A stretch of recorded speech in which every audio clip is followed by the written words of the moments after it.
Hi friends, optics അക്കാദമിയുടെ മറ്റൊരു വീഡിയോയിലേക്ക് നിങ്ങൾക്ക് ഏവർക്കും ഒരിക്കൽ കൂടി സ്വാഗതം. നമ്മൾ തേർഡ് യൂണിറ്റാണ് അസസ്മെൻറ്റ് ഫോർ ലേണിംഗിൽ ഡിസ്കസ് ചെയ്തുകൊണ്ടിരിക്കുന്നത്. യൂണിറ്റിൻ്റെ പേരെന്ന് പറയുന്നത് tools and techniques for class room assessment എന്നുള്ളതാണ്. അതിൽ ഫസ്റ്റ് ക്ലാസ് നമ്മൾ ചർച്ച ചെയ്ത് കഴിഞ്ഞതാണ്. ഏതാണ്? Tools and techniques for classroom instruction എന്നതിൻ്റെ അണ്ടറിൽ വരുന്ന ടൈപ്സുകൾ. അതിനോടനുബന്ധിച്ച് തന്നെ വരുന്ന മറ്റ് ടൈപ്സുകളിൽ രണ്ടെണ്ണമാണ് പ്രധാനമായിട്ടും നമ്മൾ ഇന്ന് ഡിസ്കസ് ചെയ്യാൻ പോകുന്നത്. ടൈപ്സ് ഓഫ് ടെസ്റ്റ്സും ദെൻ റൂബിക്സും. എന്താണ് ടൈപ്സ് ഓഫ് ടെസ്റ്റ്സിൽ വരുന്നത്? അതുമായി ബന്ധപ്പെട്ട് വരുന്ന ഒരു ചോദ്യമാണ് briefly describe different kinds of tests and their uses എന്നുള്ളത്. അപ്പോൾ ഈ ഒരു ക്വസ്റ്റ്യൻസിനെ ബേസ് ചെയ്തുകൊണ്ട് നിങ്ങളിതിനെ നോട്ട് ചെയ്യാൻ വേണ്ടി ശ്രമിക്കുക. അപ്പോൾ അതിൽ ടൈപ്സ് ഓഫ് ടെസ്റ്റ്സ്, പ്രധാനമായിട്ടും ടെസ്റ്റുകളെ നമ്മൾ 4ആയിട്ടാണ് തരംതിരിച്ചിട്ടുള്ളത്. 1 അച്ചീവ്മെൻറ്റ് ടെസ്റ്റ് എന്നും, 2 ഡയഗ്നോസ്റ്റിക് ടെസ്റ്റ് എന്നും, 3 പ്രോഗ്നോസ്റ്റിക് ടെസ്റ്റ് എന്നും, 4 അതർ കാറ്റഗറീസ് ഓഫ് ടെസ്റ്റ്സ് എന്നുള്ളതുമാണ്. അപ്പോൾ ഇവ വളരെ സിമ്പിളായിട്ട് ഒരു സെൻറ്റൻസിലൂടെ നമുക്ക് മനസ്സിലാക്കാവുന്നതാണ്. ആ കാര്യം എന്താണെന്ന്, കോൺസെപ്റ്റ് എന്താണെന്ന് നിങ്ങൾ മനസ്സിലാക്കി കഴിഞ്ഞ് കഴിഞ്ഞാൽ നിങ്ങൾ ആ നോട്ടുമായി ബന്ധപ്പെടുത്തിക്കൊണ്ട് നെറ്റിൽ സെർച്ച് ചെയ്തുകൊണ്ട് അല്ലെങ്കിൽ ടെക്സ്റ്റ് ബുക്കിലുള്ള നോട്ട് ഉപയോഗിച്ചുകൊണ്ട് നിങ്ങൾക്ക് ഈ ഒരു ഏരിയ കംപ്ലീറ്റ് ചെയ്യാവുന്നതാണ്. ഇതും ഒരു ഷോർട്ട് ആൻസർ ആയിട്ടോ അല്ലെങ്കിൽ മറ്റ് ടൂൾസ് ആൻഡ് ടെക്നിക്സിനോട് ചേർത്തുകൊണ്ട് ചോദിക്കാൻ സാധ്യതയുണ്ട്. അപ്പോൾ achievement test, diagnostic test, prognostic test, അതാണ് ബേസിക് ആയിട്ടുള്ള 3 ടൈപ്സുകൾ എടുത്ത് പറയുന്നത്. അതുകൂടാതെ തന്നെ അതർ കാറ്റഗറീസ് ഓഫ് ടെസ്റ്റ്സ് എന്നുള്ളതിൽ വരുന്നുണ്ട്. അതിൽ എബിലിറ്റി ടെസ്റ്റും വരുന്നുണ്ട്, 2 ഓറൽ ടെസ്റ്റും വരുന്നുണ്ട്. ഈ ഓറൽ ടെസ്റ്റിനെ വീണ്ടും 3ആയിട്ട് തരംതിരിച്ചിട്ടുണ്ട്. 1 ഓറൽ റെസ്പോൺസും, 2 ഓറൽ പെർഫോമൻസും, 3 പ്രാക്ടിക്കൽ ടെസ്റ്റും. അപ്പോൾ ഈ ഒരു ക്ലാസിഫിക്കേഷൻ ബേസ് ചെയ്തുകൊണ്ട് തന്നെ ആയിരിക്കണം നിങ്ങൾ എന്ത് ചെയ്യേണ്ടത്, ഈ ഒരു എസ്സേ കംപ്ലീറ്റ് ചെയ്യാൻ വേണ്ടി ശ്രമിക്കേണ്ടത്. ഏതുമായി ബന്ധപ്പെട്ട്? ടൈപ്സ് ഓഫ് ടെസ്റ്റ്സുമായി ബന്ധപ്പെട്ട്. ഏതാണ് ക്വസ്റ്റ്യൻ എന്ന് പറയുന്നത്? Briefly describe different kinds of tests and their uses എന്നുള്ളത്. Briefly describe different kinds of test. ആ കൈൻഡ്സ് ഓഫ് ടെസ്റ്റ് എന്ന് പറയുന്നത് പ്രധാനമായിട്ടും 4 പറയണം. അച്ചീവ്മെൻറ്റും, ഡയഗ്നോസ്റ്റിക്കും, പ്രോഗ്നോസ്റ്റിക്കും, അതർ കാറ്റഗറിയും. ആ അതർ കാറ്റഗറിയിൽ 2 എടുത്ത് പറയണം, എബിലിറ്റി ടെസ്റ്റും ഓറൽ ടെസ്റ്റും. ആ ഓറൽ ടെസ്റ്റിലെ ഡിഫറെൻറ്റ് ടൈപ്സ് ഓഫ് ഓറൽ ടെസ്റ്റുകൾ 3 പറയണം, റെസ്പോൺസും, പെർഫോമൻസും, പ്രാക്ടിക്കൽ ടെസ്റ്റും. ദെൻ അതുകൂടാതെ തന്നെ റൂബിക്സും ഇന്നത്തെ ക്ലാസ്സിനോട് ചേർത്ത് നമ്മൾ ഡിസ്കസ് ചെയ്യുന്നുണ്ട്. ഇനി എന്താണ് ഈ അച്ചീവ്മെൻറ്റ് ടെസ്റ്റ് എന്ന് പറയുന്നത്? Meant for measuring the achievements of students. കുട്ടികളുടെ നേട്ടങ്ങളെക്കുറിച്ച് ടെസ്റ്റ് നടത്തുന്നതിനെയാണെന്ന് പറഞ്ഞാൽ അച്ചീവ്മെൻറ്റ് ടെസ്റ്റ് എന്ന് പറയുന്നത്.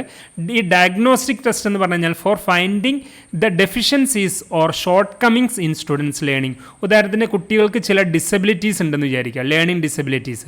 അതിൽ ഏത് തരത്തിലുള്ള ഡിസബിലിറ്റി ആണെന്ന് കണ്ടെത്തി ആ കാര്യങ്ങൾ കണ്ടെത്തി അത് ക്ലിയർ ചെയ്യുന്നതിനെയാണെന്ന് പറഞ്ഞത്. ഏതെങ്കിലും ഡെഫിഷ്യൻസീസ് ഉണ്ടെങ്കിൽ, പോരായ്മകൾ ഉണ്ടെങ്കിൽ അല്ലെങ്കിൽ ഷോർട്ട് കമ്മിങ്സ് ഉണ്ടെങ്കിൽ അത് കണ്ടെത്തി തിരുത്തുന്ന ആ ഒരു ടെസ്റ്റിനെയാണ് ഡയഗ്നോസ്റ്റിക് ടെസ്റ്റ് എന്ന് പറയുന്നത്. ഇനി ഈ പ്രോഗ്നോസ്റ്റിക് ടെസ്റ്റ് എന്ന് പറഞ്ഞു കഴിഞ്ഞാൽ അതൊരു ഫ്യൂച്ചറിനെ ഫോക്കസ് ചെയ്തുകൊണ്ടാണ്. Measure the capacity of A person for predicting his or her success in A particular field. അതായത് ഈ പ്രോഗ്നോസ്റ്റിക് ടെസ്റ്റ് ഉപയോഗിച്ചിട്ട് കുട്ടികൾക്ക് ഭാവി എന്താണ്, കുട്ടികളുടെ ഇൻട്രസ്റ്റ് സബ്ജക്റ്റ് ഏതാണ്, ഏത് കോഴ്സ് എടുത്ത് പഠിക്കുന്നതാണ് നല്ലത്, അവരുടെ ക്യാരക്ടർ എങ്ങനെയാണ്, അവരുടെ മറ്റു ട്രെയ്റ്റ്സ് എന്തൊക്കെയാണ്, ക്യാരക്ടർ ട്രെയ്റ്റ്സ് എന്തൊക്കെയാണ് എന്നുള്ള കാര്യങ്ങളൊക്കെ നമുക്ക് എന്ത് ചെയ്യാൻ പറ്റും, അതിനെ ഡിസ്ക്രൈബ് ചെയ്ത് കൊടുക്കാൻ പറ്റും. അത് പേരൻസിനും അതേപോലെ തന്നെ മറ്റു ഔട്ട്സൈഡേഴ്സിനുമായിരിക്കും. അതായത് പേരൻസിനാണ് എസ്പെഷ്യലി വരിക, കുട്ടികൾക്കും അത് യൂസ് ആവുന്നുണ്ടാവും. അതേപോലെ തന്നെ മറ്റു സ്ഥാപനങ്ങൾക്കും ഇവരുടെ ഈ ഒരു ഫ്യൂച്ചർ യൂസ് ചെയ്യുന്നതായിരിക്കും. ദെൻ അച്ചീവ്മെൻറ്റ് ടെസ്റ്റ് എന്താണ്? ആ കുട്ടികളുടെ അച്ചീവ്മെൻറ്റ്സ് ടെസ്റ്റ് ചെയ്യുന്നതിനെയാണ്. ഡയഗ്നോസ്റ്റിക് എന്ന് പറഞ്ഞാൽ അത് ഫൈൻഡ് ചെയ്യുക എന്നുള്ളതാണ്. ഡെഫിഷ്യൻസീസ് അല്ലെങ്കിൽ ഷോർട്ട് കമ്മിങ്സ് ഫൈൻഡ് ഔട്ട് ചെയ്യുകയാണ്. പ്രോഗ്നോസ്റ്റിക് എന്ന് പറഞ്ഞു കഴിഞ്ഞാൽ ഫ്യൂച്ചറിനെയാണ് അത് ഫോക്കസ് ചെയ്യുന്നത്. അവരുടെ കരിയർ, അവരുടെ ഫ്യൂച്ചർ സബ്ജക്റ്റ്, ഫ്യൂച്ചർ കോഴ്സ്, അവരുടെ ക്യാരക്ടറിസ്റ്റിക്, അവരുടെ ഫീൽഡ് ഏതാണ്, ഇങ്ങനത്തെ കാര്യങ്ങളൊക്കെ അസസ്മെൻറ്റ് നടത്തി കൊടുക്കാൻ പറ്റുന്നതിനെയാണ് പ്രോഗ്നോസ്റ്റിക് ടെസ്റ്റ് എന്ന് പറയുന്നത്. മറ്റു കാറ്റഗറിയിലുള്ള ടെസ്റ്റുകൾ എന്ന് പറയുന്നത് എബിലിറ്റി ടെസ്റ്റാണ്. ആ കുട്ടികളുടെ എബിലിറ്റീസ് എന്തൊക്കെയുണ്ട്, റീഡിംഗ് ഉണ്ട്, റൈറ്റിംഗ് ഉണ്ട്, അങ്ങനത്തെ കാര്യങ്ങളൊക്കെ ചെയ്യാൻ പറ്റും. അതേപോലെ തന്നെ ഓറൽ ടെസ്റ്റുകളാണ്. റെസ്പോൺസ് എങ്ങനെയുണ്ട്, സംസാരം, ആശയങ്ങൾ എക്സ്പ്രസ് ചെയ്യുന്ന രീതി, ഈ കാര്യങ്ങളൊക്കെ. അതേപോലെ തന്നെ പ്രാക്ടിക്കൽ ടെസ്റ്റ്, കുട്ടികളുടെ സ്കിൽ സംബന്ധമായിട്ടുള്ള ടെസ്റ്റുകൾ. അതാണ് ഈ ഓറൽ ടെസ്റ്റിൽ വരുന്ന കാര്യങ്ങൾ. സോ ഏതൊക്കെയാണ് ടൈപ്സ് ഓഫ് ടെസ്റ്റ് എന്ന് പറയുന്നത്? First 1 achievement test, 2 diagnostic test, 3 prognostic test, 4 other categories of test എന്ന് പറയുന്നത്. സോ ഇനി അടുത്തായിട്ട് നമ്മൾ ഡിസ്കസ് ചെയ്യാനുള്ളതാണ് റൂബിക്സ് എന്ന് പറയുന്നത്. എന്താണ് ഈ റൂബിക്സ് എന്ന് പറഞ്ഞു കഴിഞ്ഞാൽ? റൂബിക്സ് പ്രധാനമായിട്ടും വരുന്നത് the term rubrics denotes a guide listing a coherent set of rules or specific criteria for scoring or grading students, answer paper, assignments, projects and academic performance. അപ്പോൾ കുട്ടികളുടെ അസൈൻമെൻറ്റുകളാണെങ്കിലും ആൻസർ പേപ്പേഴ്സ് ആണെങ്കിലും പ്രൊജക്റ്റുകളാണെങ്കിലും academic പെർഫോമൻസുകളാണെങ്കിലും ഒക്കെ അതെങ്ങനെ evaluate ചെയ്യണം, അതിൻ്റെ മാനദണ്ഡങ്ങൾ എന്താണ്, അതിൽ ഉൾപ്പെടുത്തേണ്ട കണ്ടൻറ്റുകൾ എന്തൊക്കെയെന്ന് എന്നിങ്ങനെയുള്ള കാര്യങ്ങൾ ഉൾപ്പെട്ടിട്ടുള്ള സാധനത്തെയാണ് എന്ന് പറയുന്നത് റൂബിക്സ് എന്ന് പറയുന്നത്. In instructional settings rubrics clearly define the academic expectations or the learning standards for students. ആ കുട്ടികളുടെ അക്കാദമിക് എക്സ്പെക്റ്റേഷൻസ് ആണ് ഈ റൂബിക്സിലൂടെ നമ്മൾ ഫൈൻഡ് ഔട്ട് ചെയ്യുന്നത്. അതേപോലെ തന്നെ ആ സബ്ജക്റ്റിലുള്ള അല്ലെങ്കിൽ ആ അക്കാദമികപരമായിട്ടുള്ള എല്ലാ സബ്ജക്റ്റിലുമുള്ള സ്റ്റാൻഡേർഡ്സ് ആണ് നമ്മളിവിടെ ഇതിലൂടെ അസസ്മെൻറ്റ് നടത്തുന്നത്. അപ്പോൾ കുട്ടികൾക്ക് ഒരു അസൈൻമെൻറ്റ് കൊടുക്കുകയാണ്, ഒരു പ്രൊജക്ട്സ് കൊടുക്കുകയാണ്, അക്കാദമിക് പെർഫോമൻസ് എന്തെങ്കിലും നമ്മൾ അധ്യാപകർ കൊടുക്കുകയാണ്, അല്ലെങ്കിൽ അവരുടെ ആൻസർ ഷീറ്റ് വാല്യൂ ചെയ്യുകയാണ്. അപ്പോൾ ഈ സംഭവങ്ങളെല്ലാം നമ്മൾ അനലൈസ് ചെയ്യുമ്പോൾ ഒരു അസസ്മെൻറ്റ് നടത്തുന്ന സമയത്ത് അതിൽ ഉപയോഗിക്കേണ്ടതായിട്ടുള്ള മാനദണ്ഡങ്ങൾ എന്ത് എന്ന രീതിയിലാണ്, അതിന് എങ്ങനെ ഉപയോഗിക്കണം എന്ന രീതിയിലാണ് എന്തിൽ പറയുന്നത്, റൂബിക്സിൽ പറയുന്നത്. ഉദാഹരണത്തിന് നമ്മൾ കുട്ടികൾക്ക് അസൈൻമെൻറ്റ് കൊടുത്തു, ടൈംലി പ്രസൻറ്റ് ചെയ്താൽ ഇത്ര മാർക്ക്, അതേപോലെ തന്നെ കണ്ടൻറ് ഉണ്ടെങ്കിൽ ഇത്ര മാർക്ക്, അതേപോലെ തന്നെ റെഫറൻസ് ഉണ്ടെങ്കിൽ ഇത്ര മാർക്ക്, ഇങ്ങനെ പറഞ്ഞിട്ട് നമ്മൾ ഒരു 1 മുതൽ 5 വരെ മാർക്ക് നമ്മൾ അവർക്ക് സ്കോർ ചെയ്യുന്നുണ്ടെങ്കിൽ അതെന്താണ്, അതിൻ്റെ ഒരു മാനദണ്ഡമാണ്. അപ്പോൾ 1 മാർക്ക് നമ്മൾ കൊടുക്കുകയാണ് അസൈൻമെൻറ്റിൽ, കറക്റ്റ് ടൈമിൽ അവർ പറഞ്ഞ ടൈമിൽ തന്നെ ആ അസൈൻമെൻറ്റ് സബ്മിറ്റ് ചെയ്തു എങ്കിൽ 1 മാർക്ക് കൊടുക്കുന്നു. ഈ കണ്ടൻറ്റിന് ഒരു 3 മാർക്ക് കൊടുക്കുന്നു.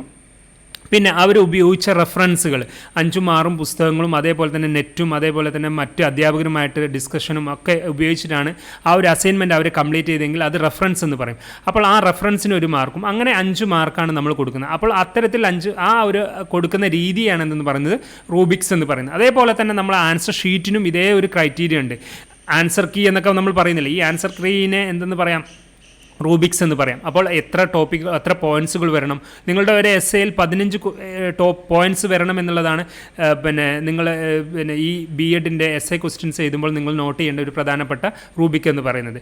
അപ്പോൾ ഒരു എസ്സേയിൽ 15 പോയിൻറ്റ്സുകൾ ഉൾപ്പെടുക എന്നുള്ളത് വളരെ ഇമ്പോർട്ടൻ്റ് ആണ്. അപ്പോൾ അത്തരത്തിലുള്ള മാനദണ്ഡങ്ങളെയാണ് എന്തെന്ന് പറയുന്നത് റൂബിക്സ് എന്ന് പറയുന്നത്. അതാണ് നിങ്ങളുടെ ടെക്സ്റ്റ് ബുക്കിൽ പറയുന്നത്. അപ്പോൾ ആ മാനദണ്ഡങ്ങളിൽ നമ്മളൊരു ആൻസർ ഷീറ്റൊക്കെ നോക്കുകയാണെങ്കിൽ, അക്കാദമികപരമായിട്ടുള്ള കാര്യങ്ങൾ അസസ് ചെയ്യുകയാണെങ്കിൽ അവരുടെ നോളജ് ഓഫ് സബ്ജക്റ്റ് മാറ്റർ അത് എത്രത്തോളം ഉണ്ട്, അത് എക്സലൻ്റ് ആണ്, വെരി ഗുഡ് ആണ്, നീഡ് ഫോർ വർക്ക് അല്ലെങ്കിൽ പുവർ. അത് നമ്മൾ ക്ലാസ് റൂമിൽ തന്നെ നമ്മൾ നടത്തുന്ന അസസ്മെൻറ്റിനെയാണ് എന്തെന്ന് പറയുന്നത് റൂബിക്സ് എന്ന് പറയുന്നത്. നമ്മളിവിടെ പറഞ്ഞിട്ടുണ്ട്, ഈ യൂണിറ്റ് നമ്മൾ ചർച്ച ചെയ്യുന്നത് ക്ലാസ് റൂം അസസ്മെൻ്റ് ആണ്. നമ്മൾ ക്ലാസ് റൂമിൽ നടത്തുന്ന അസസ്മെൻറ്റുകളാണ്. അപ്പോൾ ഈ കാര്യങ്ങൾ നമുക്കൊരു സിമ്പിളായിട്ട് നടത്താൻ പറ്റും. നോളജ് ഓഫ് സബ്ജക്റ്റ് മാറ്റർ അത് എക്സലൻ്റ് ആണ്, വെരി ഗുഡ് ആണ്, നീഡ് ഫോർ വർക്ക് പുവർ ആണെന്നുള്ള രീതിയിൽ നമുക്കതിനെ കാറ്റഗറൈസ് ചെയ്യാം. അതേപോലെ തന്നെ ക്രിറ്റിക്കൽ തിങ്കിങ് എത്രത്തോളം ഉണ്ടെന്നുള്ളത് നമുക്കിതിനെ ഇതേപോലെ തന്നെ ചെയ്യാം. അവരുടെ കമ്മ്യൂണിക്കേഷൻ സ്കിൽ എത്രത്തോളം ഉണ്ടെന്ന് നമുക്കിതിലൂടെ ചെയ്യാം. Application of knowledge in similar circumstances, ഈ കുട്ടികൾ ഇതിലൂടെ കണ്ടെത്തിയിട്ടുള്ള അറിവുകൾ ഇതേപോലുള്ള മറ്റു ഫീൽഡിൽ അത് കൊണ്ടേ അപ്ലൈ ചെയ്യാൻ പറ്റുമോ ഇല്ലേ എന്നുള്ളത് നമുക്ക് ഇതിലൂടെ അസസ്മെൻറ്റ് നടത്താം. അപ്പോൾ ഈ അസൈൻമെൻറ്റുകൾ കൊടുക്കുക വഴി, പ്രൊജക്റ്റുകൾ കൊടുക്കുക വഴി, അതേപോലെ തന്നെ എക്സാംസ് നടത്തുക, യൂണിറ്റ് ടെസ്റ്റുകൾ നടത്തുക വഴിയൊക്കെ ഇതാണ് നമുക്ക് മനസ്സിൽ അനലൈസ് ചെയ്യാൻ പറ്റുന്നത്. അതുകൊണ്ടും കൂടിയാണ് നമ്മൾ BEdനൊക്കെ ഇൻറ്റേർണൽ മാർക്സ് പ്രധാനമായിട്ടും വന്നത്. അപ്പോൾ നമുക്ക് കിട്ടുന്ന ഇൻറ്റേർണൽ മാർക്സ് എങ്ങനെ കിട്ടുന്നതാണ്, അത് അസൈൻമെൻറ്റ് സബ്മിറ്റ് ചെയ്യുക വഴി കിട്ടുന്നതാണ്, യൂണിറ്റ് ടെസ്റ്റുകൾ അറ്റൻഡ് ചെയ്യുക വഴി കിട്ടുന്നതാണ്, അതേപോലെ തന്നെ അറ്റൻഡൻസ് വഴി കിട്ടുന്നതാണ്. അറ്റൻഡൻസ് അതായത് ക്ലാസ് എത്രത്തോളം അറ്റൻഡ് ചെയ്തു എന്നത് നോക്കിയിട്ട് കിട്ടുന്നതാണ്. ഇത്തരത്തിലുള്ള കാര്യങ്ങൾ അത് ഉപയോഗിച്ചുണ്ട്. യൂണിറ്റ് ടെസ്റ്റുകൾ ഇതെല്ലാം ഉപയോഗിച്ചിട്ടാണ് നമുക്ക് എന്ത് ചെയ്യുന്നത്, 30 മാർക്സ് ഇൻറ്റേർണൽ വരുന്നുണ്ടെങ്കിൽ ആ 30 മാർക്സ് നമുക്ക് കിട്ടുന്നത്. അപ്പോൾ അവ ഓരോന്നും ഇപ്പോൾ അസൈൻമെൻ്റ് ആണെങ്കിലും പ്രൊജക്റ്റ് ആണെങ്കിലും എക്സാം പേപ്പർ ആണെങ്കിലും മറ്റുമൊക്കെ ഓരോന്നും എങ്ങനെ ഉപയോഗിക്കണം, അത് ഏത് മാനദണ്ഡ പ്രകാരമാണ് പോകേണ്ടത് എന്നുള്ളത് കാര്യങ്ങൾ പറയുന്നതിനെയാണ് റൂബിക്സ് എന്ന് പറയുന്നത്. സോ നമ്മൾ ഇതുവരെ ചർച്ച ചെയ്ത് കഴിഞ്ഞിട്ടുള്ളത് tools and techniques for classroom instruction എന്നുള്ളതാണ്. അപ്പോൾ ഈ ടൂൾസ് ആൻഡ് ടെക്നിക്സിൽ ബേസിക് ആയിട്ടുള്ള ടൂൾസുകൾ എടുത്ത് പറഞ്ഞു. ഒന്ന് observation, self reporting techniques, anecdotal record, check list, rating scale.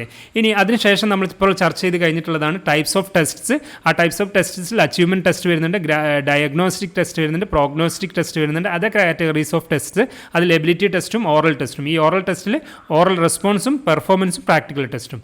Then അവസാനമായിട്ട് നമ്മൾ ഇന്നത്തെ ക്ലാസ്സിൽ ഡിസ്കസ് ചെയ്ത് വെച്ചിട്ടുള്ളത് റൂബിക്സ് എന്നുള്ളതാണ്. ഇനി അടുത്ത ക്ലാസ്സിൽ നമ്മൾ ചർച്ച ചെയ്യാൻ പോകുന്ന ഒരു പ്രധാനപ്പെട്ട മറ്റൊരു ടൂൾ ഓർ ടെക്നിക്കാണ് ഏതെന്ന് പറയുന്നത് assessment tool for affective domain എന്ന് പറയുന്നത്. ഈ അഫക്റ്റീവ് ഡൊമൈനിൽ വരുന്ന ഒന്ന് തന്നെയാണ് മെഷറിംഗ് ഇൻട്രസ്റ്റ് എന്നും പറയുന്നത്.